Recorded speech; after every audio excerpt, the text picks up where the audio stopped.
नमस्कार मंडळी, 5 मिनिटात विज्ञानमध्ये तुमचं पुन्हा एकदा अगदी मनापासून स्वागत आहे. आणि आजचा विषय तर क्या बात आहे, खूपच इंटरेस्टिंग आहे. अच्छा, कधी विचार केलाय का की आपल्याला निळ्या रंगाचे वाघ किंवा निळी खारुताई का नाही दिसत? म्हणजे बघा ना, निसर्गात जवळजवळ प्रत्येक रंग आहे, पण हा निळा रंग तो मात्र खूपच रेअर आहे. आणि गंमत म्हणजे जेव्हा तो दिसतो ना, तेव्हा इतका भारी दिसतो की बस. चला तर आज आपण यामागचं सगळं रहस्य उलगडून काढूया. ओके, तर हा निळा रंग इतका खास का आहे हे समजून घ्यायचं असेल ना, तर आपल्याला आधी बाकीच्या रंगांचं गणित समजून घ्यावं लागेल. म्हणजे लाल, पिवळा, ब्राऊन हे रंग कसे तयार होतात. चला तर मग सुरुवात करूया. तर बघा, भौतिक रंग दिसतात पिगमेंट्समुळे, म्हणजे रंगद्रव्य. ही अशी छोटी छोटी मॉलिक्युल्स असतात जी प्रकाशातले बाकी सगळे रंग शोषून घेतात आणि फक्त एकच रंग रिफ्लेक्ट करतात, म्हणजे बाहेर फेकतात, आणि तोच रंग आपल्याला दिसतो. अच्छा, आणि काळा रंग? तो तर एकदम बॉस, तो सगळ्याच रंगांना शोषून घेतो. याचं एक बेस्ट एक्झाम्पल म्हणजे फ्लेमिंगो. तुम्हाला माहिती आहे, हे पक्षी जन्माला येतात तेव्हा ग्रे रंगाचे असतात, पण त्याचे खातात ना, त्यात कॅरोटिनॉइड्स नावाचे एक खास पिगमेंट असतं, आणि ते खाऊन खाऊन त्यांचा रंग हळूहळू गुलाबी होतो. म्हणजे एकदम सिंपल हिशोब आहे, जसं खाणं तसा रंग. पण निळ्या रंगाच्या बाबतीत हे सगळे नियम एकदम फेल ठरतात. तो पूर्णपणे वेगळा आहे. आणि आता आता इथून खरी गंमत सुरू होणार आहे. हे बघा, हे आहे ब्लू मॉर्फो फुलपाखरू, जगातल्या सगळ्यात सुंदर फुलपाखरांपैकी एक. पण तुम्हाला एक शॉकिंग गोष्ट सांगू, ह्याच्या पंखांमध्ये निळ्या रंगाचं एकही पिगमेंट नाहीये. हो, खरं सांगतोय, हे फुलपाखरू आपल्याला निळं दिसतं, पण ते खरं तर निळं नाहीच आहे. एक प्रकारचा भ्रम आहे हा.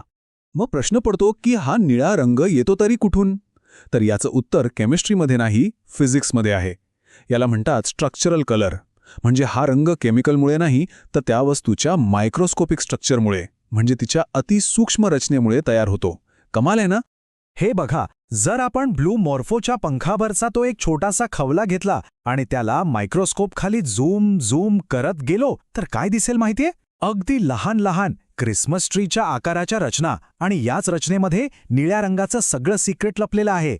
चला, हे अगदी सोपं करून सांगतो.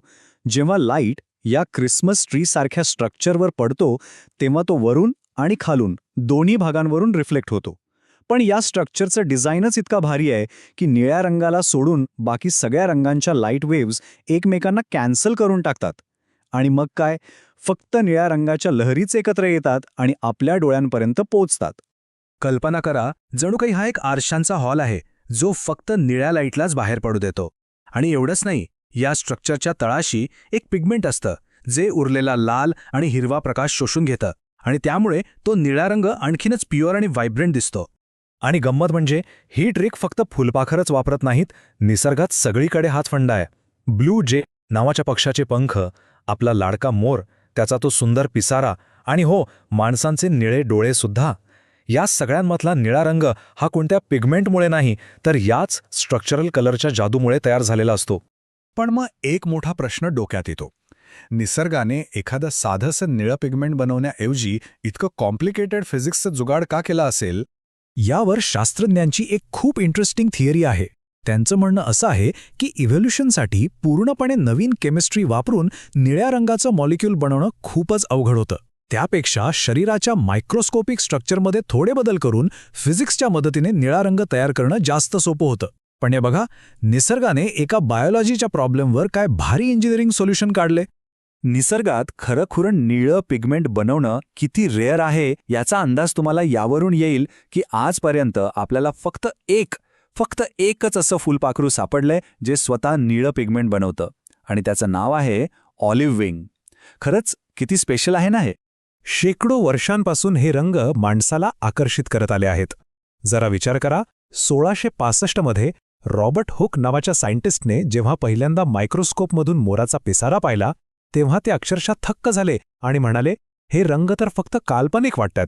तेव्हापासून निसर्गाची ही किमया सायंटिस्ट लोकांना कोड्यात टाकत आलीये. तर मंडळी, हे सगळं जाणून घ्यायला मजा आली ना? जर आवडलं असेल तर लाईक बटन नक्की दाबा, आपल्या मित्रमैत्रिणींसोबत शेअर करा, आणि हो, अशाच इंटरेस्टिंग गोष्टींसाठी सबस्क्राईब करायला अजिबात विसरू नका. तुमचे काय विचार आहेत यावर खाली कमेंटमध्ये नक्की कळवा. चला तर पुढच्या वेळी भेटूया. तोपर्यंत शिकत राहा.